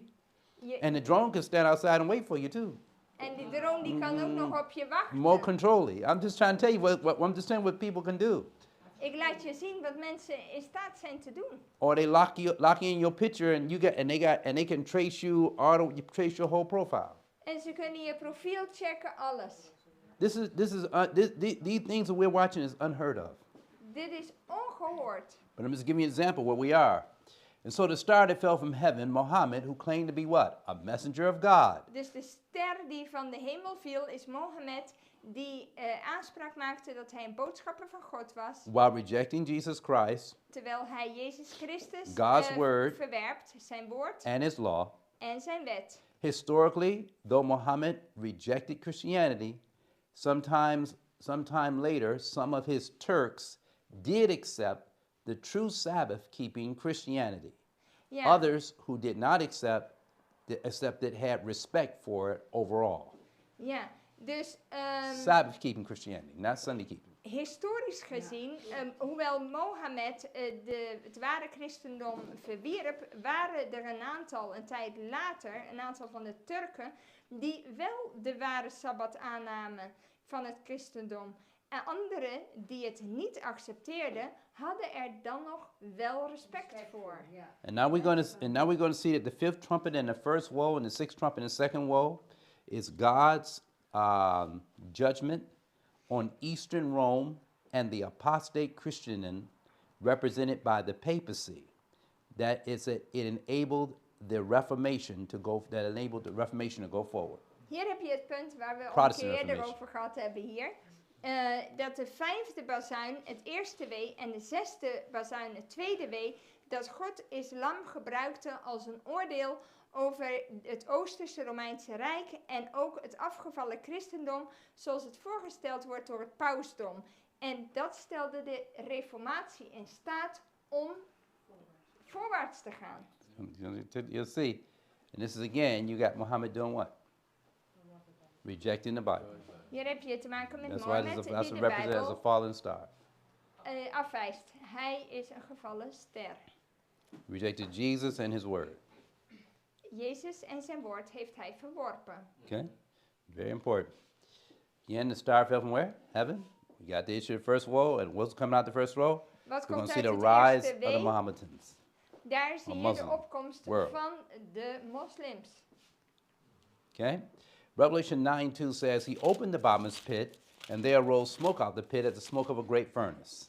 Er staat, hij opende de put van de afgrond en er steeg rook op uit de put. Now, what did the smoke do? Wat deed die rook? When he opened the bottomless pit, Toen hij die put he used opende, the key. hij He opened the gebruikte bottomless die pit, and what kennis. happened? Wat gebeurde er? And smoke came out the pit. Rook kwam uit de put. All right, you got the picture? You get the vote? All right? Krijgen jullie het idee hier? Okay, all right, okay. Make the point. All right. Now, and it says here, and the sun and the air were what? Darkened by reason of the smoke of the pit. Er staat hier als conclusie, de zon en de lucht werden verduisterd door de rook van de put. Okay? And it says, so what does it mean for spiritually, from a spiritual standpoint, that the sun was darkened Wat and betekent smoke? het Let's see what vanuit that's all een about. geestelijk standpunt dat de zon verduisterd werd? What does darkness bring? Wat brengt duisternis? The dan? Bible said in Psalms 82:5, They know not, neither will they understand. They walk in darkness. All the foundation of the earth are out of course. Psalm 82, vers 5. Even kijken. Ja, zij weten niets en begrijpen niets. Ze wandelen steeds in de duisternis rond. All right? Notice this with me again. Notice again that darkness brings what? They know not. Dus Meaning de they're ignorant. duisternis brengt onwetendheid met zich mee, want ze zeggen ze begrijpen niets en weten niet. Hosea 4:6 says, my people are destroyed for what? Lack of knowledge. They're Daarom zegt lacking knowledge. Hosea 6, mijn volk gaat te gronden door gebrek aan kennis. Okay? So smoke darkened this, but the smoke did what? It darkened the sun. Maar die rook die verduisterde de zon. Let's take a peek again. So the smoke came up, Dus die rook die kwam op and the smoke darkened the sun en and the air. verduisterde de lucht en de Sun zon. and the air were darkened. All right? Oops, sorry, what happened here? All right, let's take a peek again. So the sun and the air are darkened by reason of the smoke. So now, when the smoke, can you see, is there any light there? Is er nu nog Okay, licht? so that means somehow, when that smoke comes up, it blocks the light of the sun. Keep that in mind. Als die rook opkomt, dan verduistert hij de zon. Dat moet u goed in gedachten houden. Okay, now what does that mean? Want wat betekent dat? The sun being darkened is to prevent meanings. The sun being darkened means it is to prevent the gospel of Jesus Christ from shining throughout the Middle East. Het To betekent, receive, it says, and for the people in the Middle East to receive his message of righteousness Ja. by faith. dus de zon is verduisterd, betekent dat het evangelie van Jezus Christus gehinderd wordt om te schijnen in het Midden-Oosten, waardoor deze mensen de boodschap van gerechtigheid door het geloof niet kunnen aannemen. Turn to Malachi 4:2 in your Bible. Laten we in Malachi Malachi 4:2. Look in your Bible. Malachi Zien. chapter 4, verse 2. The Bible says, But unto you that fear my name shall the Son of Righteousness arise with healing in his wings. Malachi Malachi 4 4:2. vers 2. Maar voor u die mijn naam vreest, zal de zon der gerechtigheid opgaan en onder zijn vleugels zal genezing zijn. Notice again, so Jesus is called Son of what? Righteousness. Jezus wordt hier zon der gerechtigheid And is the sun here, genoemd. is the sun here small case or capitalized? En want de zon hier is met een hoofdletter geschreven. It's capitalized. Ja, het wordt met een hoofdletter So geschreven. therefore, sun here is a symbol. The sun, yes, go ahead. Malachi 4 vers 2. Malachi 4:2. Zie je dat voor u die mijn naam vreest, zal de zon der gerechtigheid opgaan. En die zon der gerechtigheid is met een hoofdletter geschreven. Het gaat hier om Jezus. So sun is a symbol of the light of God's word not being able to shine through the Middle East. Even though the apostles started preaching in Jerusalem back in the day, by the time we come to our time, false religion has come in to block the light of Christ's righteousness Ja, to the dus people in the Middle East. De boodschap van de zon der gerechtigheid en van het woord van God, die kan niet meer vrij schijnen in het Midden-Oosten. Ook al lezen we dat de apostelen vanuit Jeruzalem begonnen en het evangelie begonnen te verspreiden. Maar in onze tijd zien we dat het in dat gebied dat het verduisterd is. Het is dus onderdrukt. Okay, that's what you got. And so we find that righteousness is Jesus. Just go to John, because remember, righteousness gives off what? Light. Let's go to Psalms 36:7. Let's see, Psalms 36:7. Geeft licht. Ja, laten we dat zien in Psalm Psalms 36. 36, In Psalms 36:7, vers 7. the Bible says here, 37:6. Psalms 37:6, it says, Psalms 37:6. Hier 37:6. I gave you 36:7. 37:6. 37. 37. Bij 37. ons is het vers 7. Maar hij zegt 37. Psalms 37:6. 37:6. Uh-huh. It says here, he shall Oh, bring yeah. forth thy righteousness as the light, and thy what? And thy judgment as the. What is connected with light? Oké, dus Righteousness as what? light. Psalm 37 vers 6. Hij zal uw gerechtigheid tevoorschijn doen komen als het morgenlicht.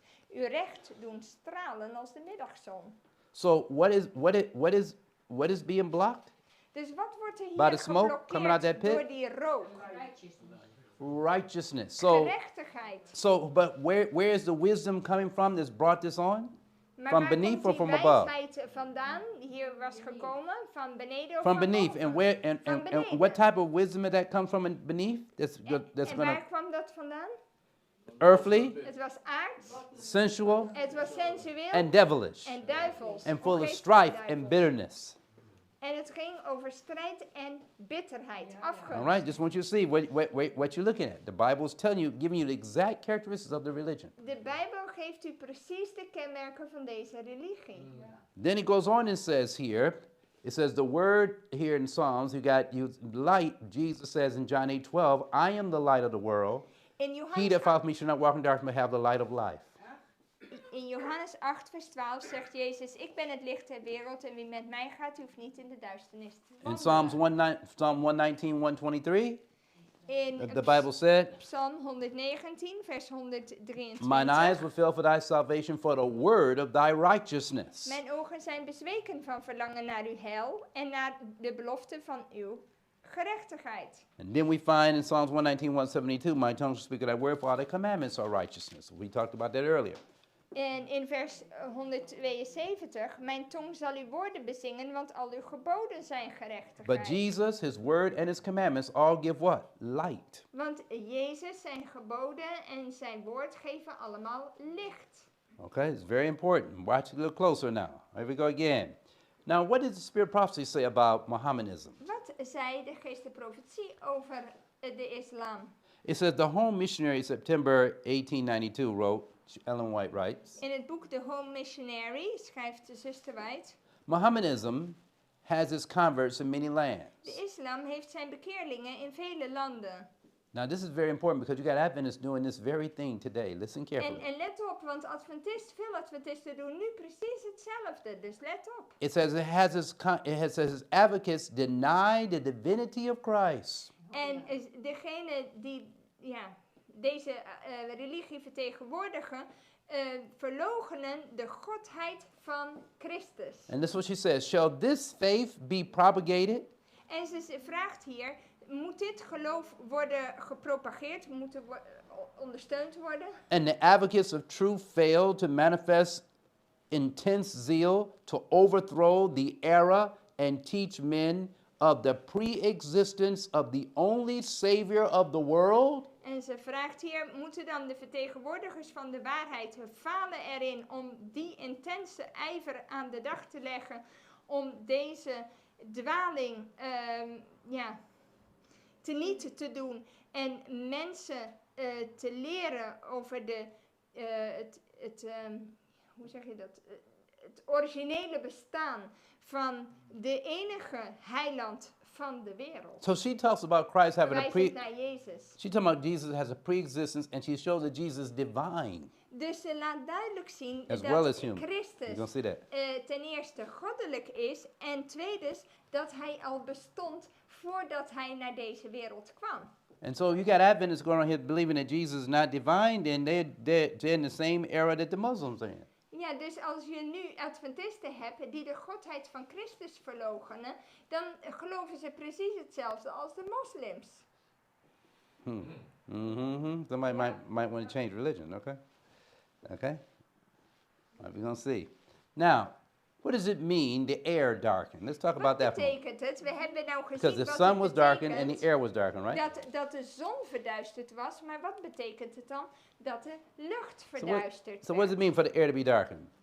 It says here, John 3:8, the wind bloweth where it listeth, and thou hearest the sound, but cannot tell whence it cometh.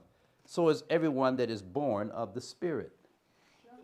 Johannes 3 vers 8 zegt, de wind waait waarheen hij wil en u hoort zijn geluid, maar u weet niet waar hij vandaan komt en waar hij heen gaat. Zo is het met iedereen die uit de geest geboren But what is. is air connected with? The Holy Spirit. De wind, ofwel lucht, is verbonden met de Heilige Geest. And we're going to find, so question, Now, when God said the sun was dark and the air was dark, and there's only two things left in the sky. What's left in the sky when the sun and the air are dark? Oké, vraagje. Als That de gives zon light. er niet meer is en de lucht is verduisterd, wat is er dan nog over in de lucht? Niks meer. A moon, Niet waar. the De moon, maan is er nog. the moon, and the stars. En de sterren zijn er nog. Watch this. Van welke vlag hebben we? Now, y'all need to pay attention because what God just did now, He's about to show you the national emblem of Islam Dan nu from the laat hij je scripture. het nationale symbool van de islam zien met dit. It says here, what is left in the heavens and the sun when the sun and air darken? Answer, moon and stars. So what is the emblems or the national flag of Islam, of Turkey, or the former Ottoman Empire? It is a flag with a crescent moon and a star. Ja, dus wat je nog over hebt met de zon die verduisterd is en de lucht die verduisterd is, dan heb je nog een halve maan en de sterren over. En die vind je dan ook op de vlaggen van het vorige Ottomaanse Rijk en ook van Turkije en trouwens heel veel landen van de islam. Many Well, what you see? Arabic countries, not It's all only there. one. Everything, the Bible gave you exactly their emblems.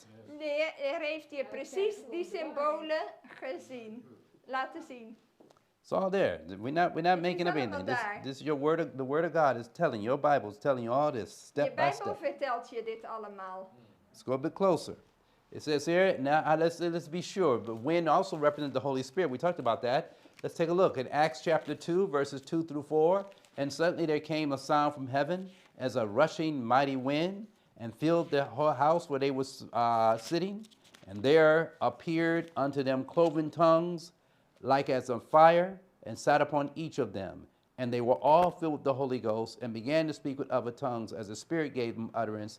The air is a symbol of the Holy Spirit, who brings conversion to the sinner of men and women. Ja, dus hier in Handelingen 2, vers 2 tot 4, zie je weer het aspect over de Heilige Geest verbonden met lucht of wind.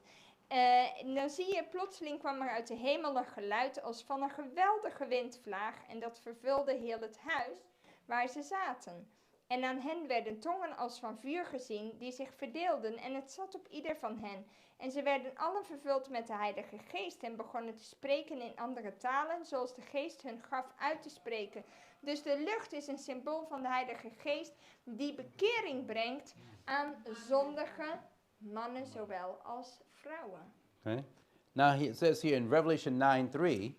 Openbaring 9 vers 3. And he came, and he says, and there came out of the smoke. Now, what came out the smoke? En wat kwam er uit die rook? Locusts Er kwamen upon sprinkhanen the uit. earth, and unto them was given power, as the scorpions of the earth have power. En hun werd macht gegeven zoals de schorpioenen van de aarde macht hebben. Now, if you think this thing is hideous, I'm only giving you the description that the Bible gave concerning how the locust is supposed to look. Ik So geef don't think I'm giving you some little monster movie. No. ik geef u geen monster movie of zoiets, dus All let right, this is op. exactly what the Bible said. I'm just Dit- going dit by is- what the scripture said in Revelation, all right? Dit is wat de Bijbel zegt. My wife sees that and she cringes. Oh my God. All right, but I just want you to see. Watch a little Mevrouw closer. dat zou zien, hè? Look carefully. All right, now. So we're going to find that the locusts, we're going to see, Dus we zien hier dat die sprinkhanen, this, it says in Revelation 9:2, the sun and the air were darkened by reason of the smoke and of the pit, and there came out of the smoke, what? Locusts. ja, dus de zon was verduisterd en de lucht en door die rook van de put en uit die rook kwamen de sprinkhanen. Okay, let's see. Dag zeg, ja. Locusts came up out of the pit. Ja, die Out of that smoke. sprinkhanen. Okay? All right. So that's what you're looking Since at. when do they have wings? They got wings. You go back and read. Springshaan hebben wings. Go back and read. They're But fly. they're very funny. How they gonna come out the pit if they don't have wings? The locusts have the Bible. But then the wings look very funny in this one. Yeah, but this is your Meer issue. als een vleermuis. Yeah, like more like a bat or something. instead Yeah, but of these a- are insect wings. If you look carefully, because they're see-through. Bat wings are not see-through like that. You'll see later. But let's go a bit closer. But them locusts come out of that pit represents what?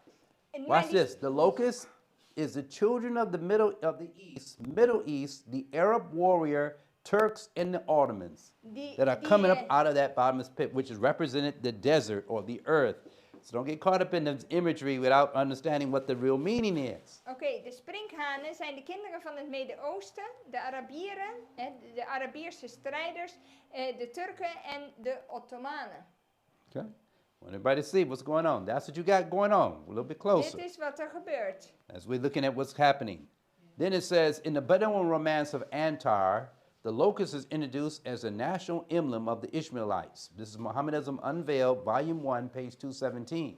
Ja, in dit boek, in de Bedouine romans van Antar, wordt de sprinkhaan geïntroduceerd als het nationale embleem van de Ismaëlieten. The modern Arab flags of coat of arms is, while pan-Arab symbols favor eagles and hawks, a few of the modern Arab states utilize the lion to represent strength and authority because it has teeth of a lion.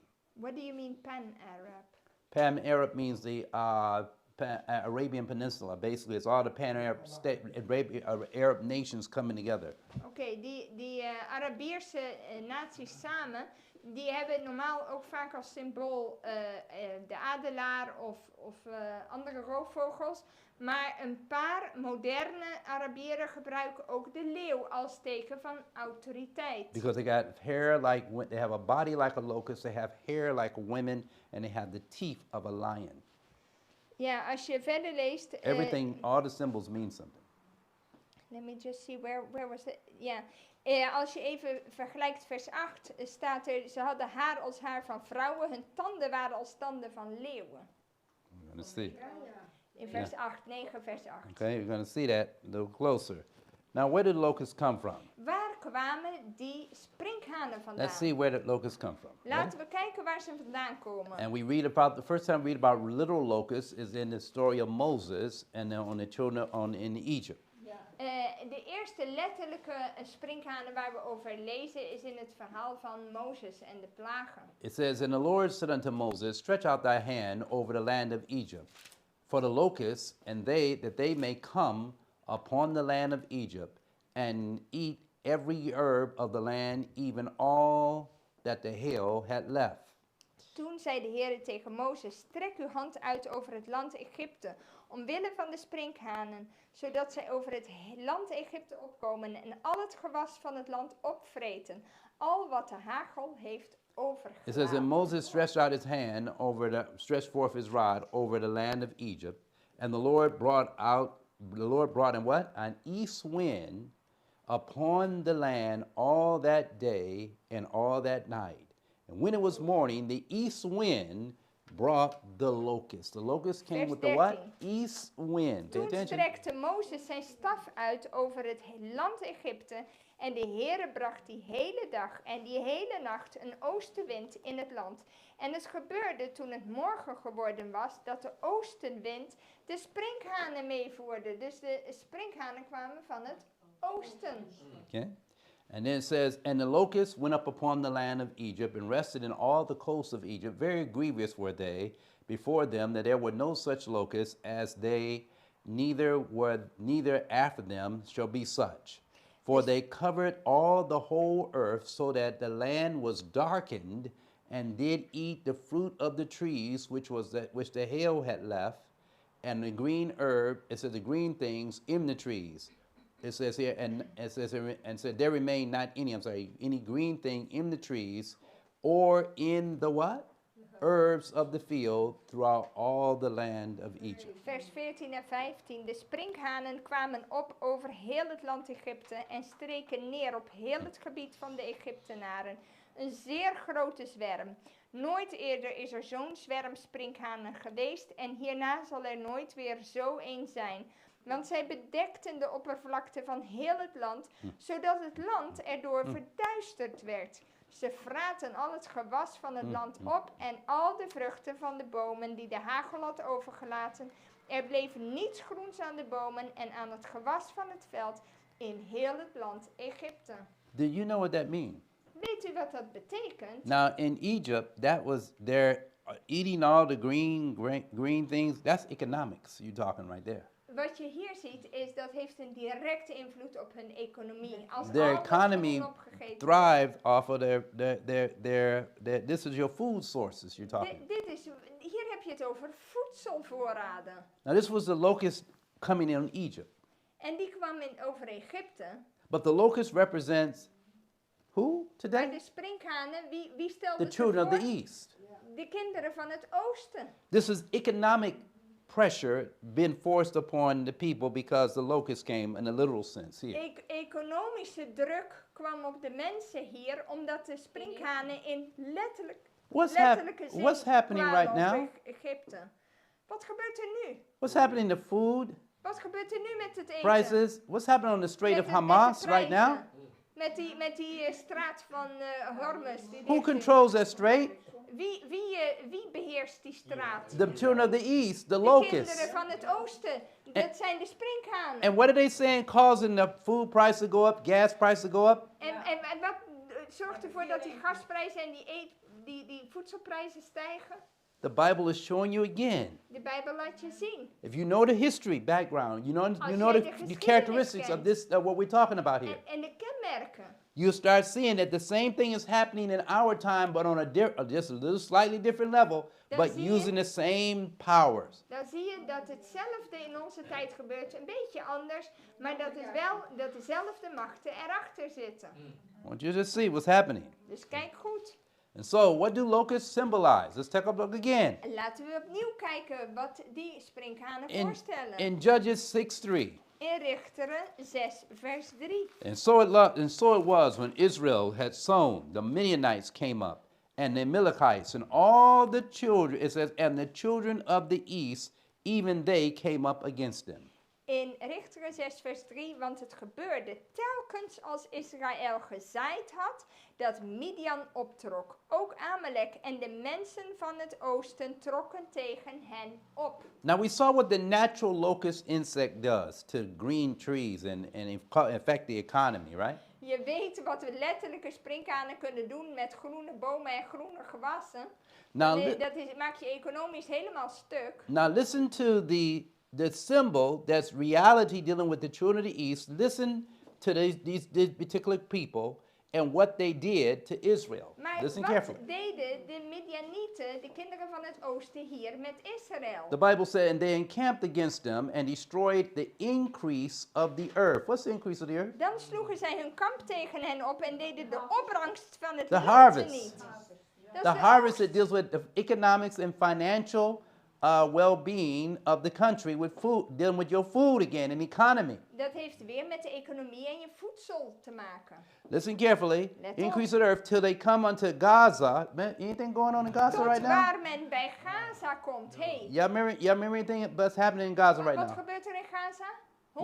What is Trump? What is Yahoo and them trying to do with Gaza? Wat doen ze met Gaza? To take the Palestinians out of Gaza completely. Om hen That's helemaal weg te what's sturen. causing the war in the first place. Dat veroorzaakte de oorlog in de eerste plek. Because Israel wants a complete Israeli state with no Palestinians around whatsoever. Want Israël wil een totale Israëlische staat en zonder de Palestijnen. The Bible goes on and says, and left no, listen carefully, and left no what? En ze lieten in Israël No substance. What is substance talking niets about? over om van te leven. No harvest, no food. Geen, It says geen for, eten. it says no substance for Israel, neither what? Sheep, nor ox, nor ass. Geen schaap, geen rund en geen ezel. This is food. This is economics here. This is food supply you're Dit talking is about. economie, dit is voedsel.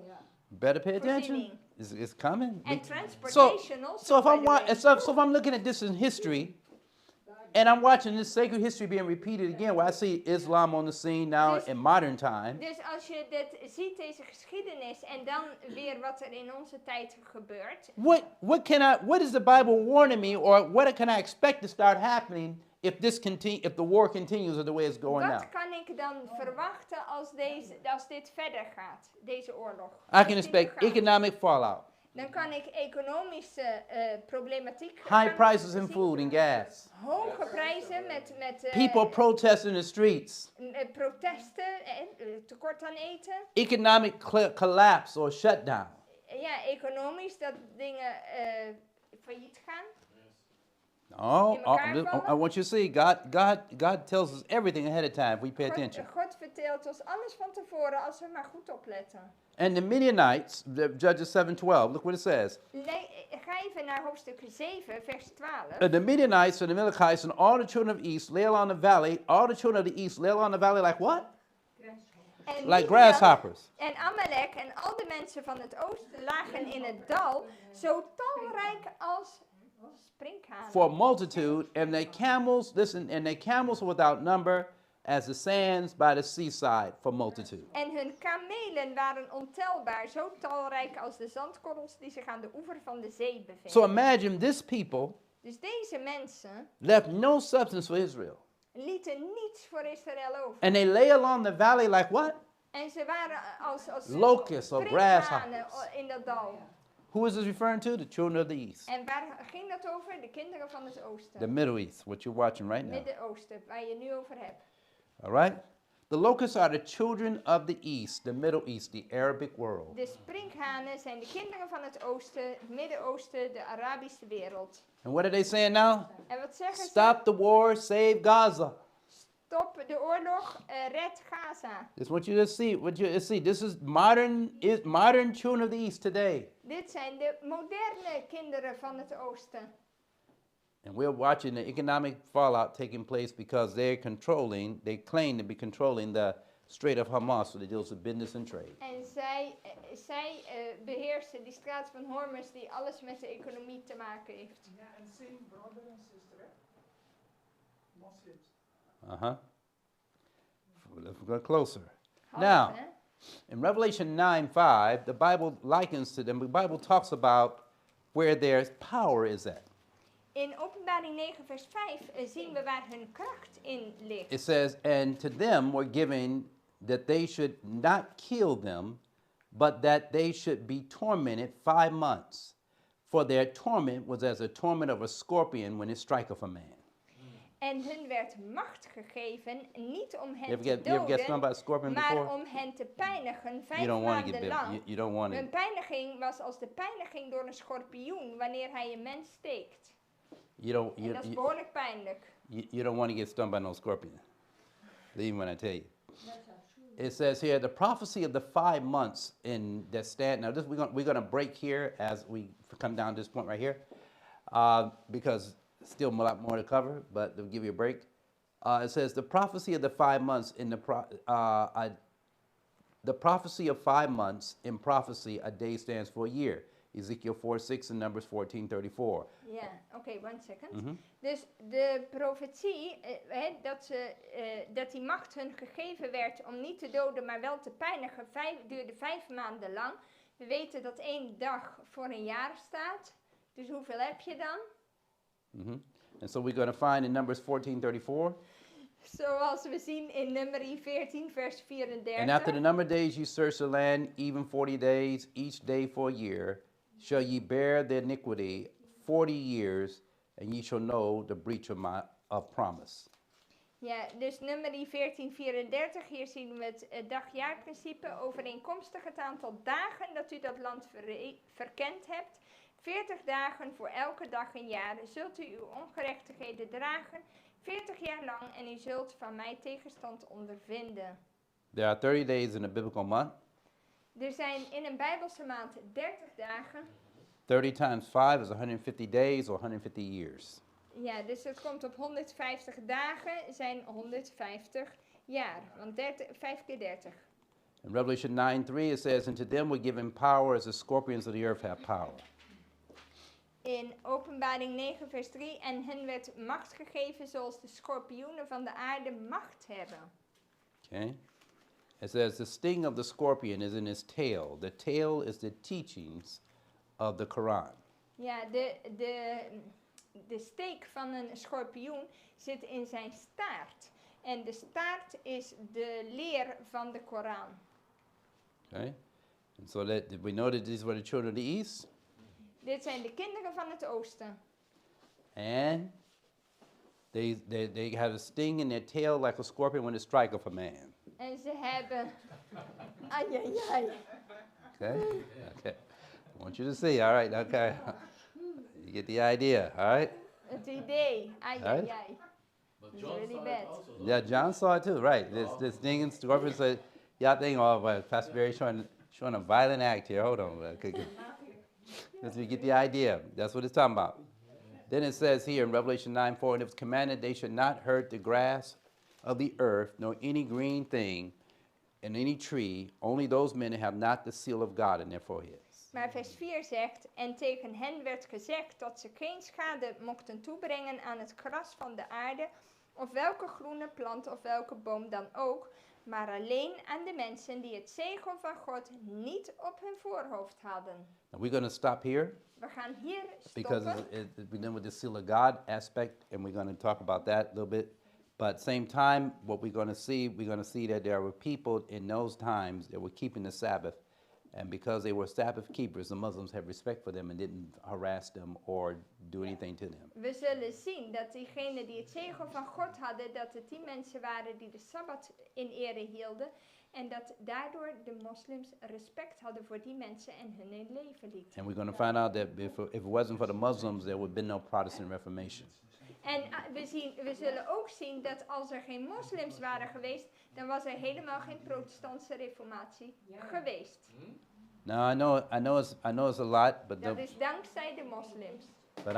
I know I'm in Europe, so I know people in Europe really study, so that's good. That's a good thing. Ik durfde deze studie met u te houden, want ik ben in Europa, dit is jullie geschiedenis en ik neem aan dat jullie studeren. And you may not catch it the first time, but if you go back over and start studying, everything will start clicking. Maar misschien dat u nu nog niet alles kunt volgen, maar als u naar huis gaat en deze dingen verder studeert, dan zal dat verder in uw gedachten zich settelen. Because on the second round, once we finish this, we're going to take you into what is actually happening in the Middle East. Want als we dit hebben bestudeerd, dan kunt u zien wat er vandaag gebeurt in het Midden-Oosten. But you need to know the background, because if I just take you right to going on what's going on in the Middle East, then what happens is you get caught up in sensationalism.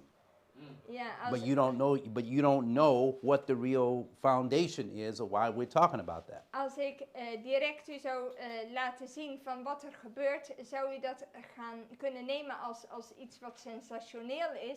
Maar je moet weten waar dit vandaan komt en waar het op gestoeld is. And this prophecy, remember, this is going to take us to the early history Advent moment. This is the fulfillment of the first angel, the everlasting gospel that's in the first angel's message. En de vervulling van de eerste engel boodschap zit hierbij. And if this prophecy meets fulfillment, then guess what happens to 2300 days? En als deze It means it will profetie meet fulfillment. zich vervult, de 2300 days. Because they're connected. It's a chain Maar of ze stuff. zijn Everything's a verbonden chain. ook met de 2300 avonden en morgens. Het is een kettingreactie. So we're going to stop here, We and gaan hier we'll stoppen. give you a little break, and En then we we geven come nu back. een pauze en dan komen we So terug. get some water, get some fresh air. If you need to go for a walk, if you need to jog, do everything you need to do. I slept in Doe the alles wat u moet only reason doen. only reason why I'm alive right now because I slept in the car the whole time they were here. To the point that my sister just kept looking at me saying, Mijn and- zuster keek naar mij, want ik zat te slapen onderweg. And Sebastian Nou is even had to tell me, hey, hello, Pastor Barry, wake up. All right, Totdat so Sebastian zei, het is tijd. because I was dead, but now God is good. Maar God is goed. But I just want you to see. So take time, think about it. And I En don't neem want tijd te to. denken erover. Because when you study like this, sometimes called information overload. You be like, Als u dit studeert, dan is het echt, wauw. it's a lot to cover, but we got more coming. So get Maar ready. we hebben nog meer, dus wees voorbereid. So I just want to make sure. I'd rather give you bread, a lot of bread, than no bread. Beter goede maaltijd dan te weinig. You can take some home and put it in a bag, and eat some later. U kunt nog iets in de tas stoppen en later But eten. it's bad enough. But it's bad when you come place. Man, I didn't get nothing to eat today. Maar als je naar een plek gaat, ik heb helemaal niks gekregen om te eten, dan is het niet goed. So let's have a word of prayer. Laten we bidden. Father in heaven, Vader in de hemel, We ask that you please help us as we are studying this out, Wilt u ons helpen als wij dit onderwerp that your Holy bestuderen? Spirit will make your word plain to us, Dat uw Heilige Geest dingen duidelijk mag that we maken. will have our minds with a joy to understand these things En dat we vreugde mogen ervaren om deze dingen te leren kennen. and see the relevance of what is taking place now, En de relevantie te zien van de dingen die nu and plaatsvinden. that sacred history is being repeated, En ook dat deze gewijde geschiedenis zich especially the herhaalt. sacred history given to the Adventists from 1840 going into 1844, Vooral wat gegeven is aan de Adventbeweging in 1843 en on a 44. spiritual worldwide level, Op een geestelijk wereldwijd niveau. showing that the probationary period is soon to close, Wat laat zien dat de genadetijd spoedig zal sluiten. and that Sunday laws and wars and nations angry will be very much a reality En very dat soon. zondagswetten en oorlogen heel snel een realiteit zullen zijn. And you said now is the time for us to prepare. En nu is de tijd voor ons om ons voor te bereiden. Help us think about these things Help ons over deze dingen na te and denken. work out our salvation with fear and trembling. En ons redding uit te werken met vrees en beven. Looking to Jesus, the author and finisher of our faith, En dat we naar Jezus opzien, de auteur en de voleindiger van ons geloof. who is in the most holy place of the heavenly Die sanctuary. nu in het heilige der heiligen is, in het hemels heiligdom. In Jesus' name. In Jezus' naam. Amen. Amen. All right, take a break. Super interessant. All right. So, the message on Islamic Bible prophecy is one of our Adventist pillars. And so we thank the Lord and Pastor Barry for teaching these things and how, how is this actually relevant to our message and to our history, and also relevant today. We will sing a song, and then we will go into the potluck, Oh, and then we'll take a break,